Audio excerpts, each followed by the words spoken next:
Alright guys, sa mapagpalang araw sa inyong lahat at andito na naman ang ating Karob Trip. Meron tayong reaction video dito kay Karob Trip, Vice President Sara Duterte.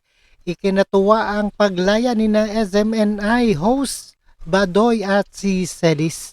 Pinabot ni Vice President Sara Duterte ang kanyang suporta sa host ng Sunshine Media Network International or SMNI, sina Loren Badoy at Jeffrey Eric Celis matapos ang kanilang paglaya mula sa pagkakadetain ayan sa House of Representatives. At panoorin po natin na ito ay pahayag nating si Sara Duterte, ang ating Vice President.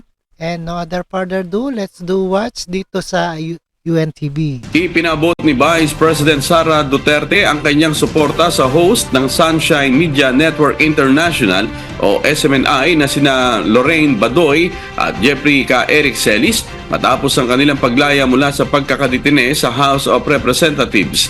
Sa isang pahayag, pinuri ni VP Sara ang tapang at tatag ni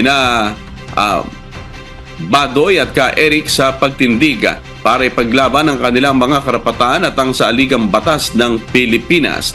Ayon sa kanya, sila ay simbolo ng isang bayan na naninindigan para sa tama. Sa ilalim ng Committee on Legislative Franchises sa House of Representatives, isinama si Celis sa contempt dahil sa kanyang pagtanggi na ibunyag ang pagkakakilanlan ng kanyang source na nagbigay ng maling impormasyon hinggil sa travel fund ni Speaker Martin Romualdez. Idinimanda naman si Badoy at ikinulong dahil sa aligasyon na nagsinungaling ukol sa kanyang papel bilang producer at host sa kanyang programa. Alright, napakinggan po natin ito ang ating balita dito sa UNTV ni Vice President Sara Duterte. At ating ikinatuwa ang kanilang paglaya ng SMNI host. At maraming salamat sa inyong walang sawang suporta dito kay Karob Trip.